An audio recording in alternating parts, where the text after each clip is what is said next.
There are a lot of stories on the internet. Most of the internet has nonsense on it. We understand that. But there is a story that has surfaced the last few days that Russ Atkins will stay as Blue Jays general manager. First of all, do you believe that? I don't believe it as being sourced by anyone who knows. I believe that it's like a lot of stuff on the internet, as you pointed out, is pure speculation. There's no reason to replace him after you allowed him to do the trade deadline deals because there's nothing going on between now and the end of the season.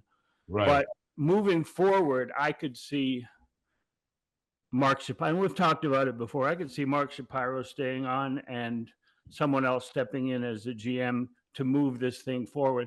I think it's important to point out the meeting that John Schneider had in the clubhouse with his veteran players, pointing out that, hey, this is not a lost cause. We're not rebuilding.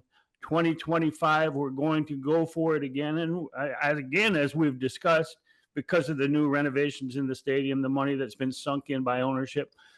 But I think it's important that John Schneider addressed it there. So clearly the plan for the offseason from Mark Shapiro is already in place, and they just wanted to let the veteran players know that this is not like, don't give up on us now. Right. Because we're going to go for it again. But that's not to say that the guy in charge of making all the deals is going to be the guy who's there right now. One of the other issues that I have has been the roster shift on a daily basis. You never know who's going to play what day or where or when. Do you think that Schneider's making those decisions? I think that he basically since day one, he's been working with the cards he's dealt. Isaiah Falefa was brought on board to be that utility guy, that veteran, versatile guy. And it ended up that they needed to play him every day. But where were they going to play him every day? I challenge you, as you just pointed out, Bob, I challenge any fan to say who the Blue Jays in 2024, who their second baseman, third baseman, and left fielder are. Well, I agree, but still. To answer your original question, I don't think that it's a John Schneider game plan as a manager to have guys rotating in and out of every position. I think it's just the matchups that he showed because, of course, we're into the analytics period and the era of baseball, which is spoiling a lot of what we grew up with. So he's dealing with the information that he gets, matching up with less than major league star players, and this is what you get. So Rich,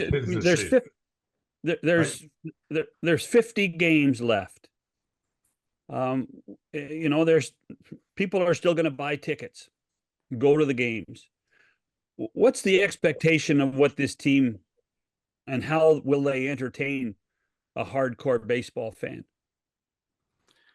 Well, when the 2/3 mark of the season arrived, meaning there was 54 games left, they had won 50 games. So they were on pace the night before the trade deadline of 75 wins. I think 75 wins would be a challenge. Mm-hmm. I think clearing the decks and the deals, the trades were made clearly to clear salary, to clear the decks, and not to clear salary because ownership was in need of money, but they needed to get under that threshold for the luxury tax, and they did it by $9 million. So you could see that just by the fact that they were trading one player and give me whatever you can. Yeah. One player, give me whatever you can. There was no imagination in making those deals. But, and for personally on Sunday, during the rain delay, the hour-and-a-half rain delay at Yankee Stadium, it was tied in the 8th. I had no interest in who was going to win that game coming back, and I think that's a lot of what's going to go around the fan base the rest of the year. We'll watch because we're baseball fans and we're Blue Jays fans. I'm not speaking for myself, but I am a baseball fan. But we'll watch, but we're not invested emotionally in the outcome. So there's going to be a lot of what's Spencer Horwitz doing? What can he do for us next year? that Addison Barger, he really swings the bat hard. Maybe he can develop at some point and find a position. I think third base might be his best position right now, looking at this group.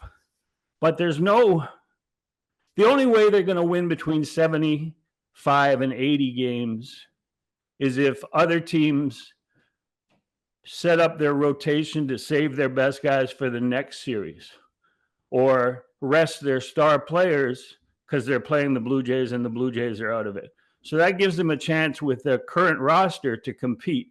That's the only way. But 79 wins at this point is a pipe dream, and 70 is more likely.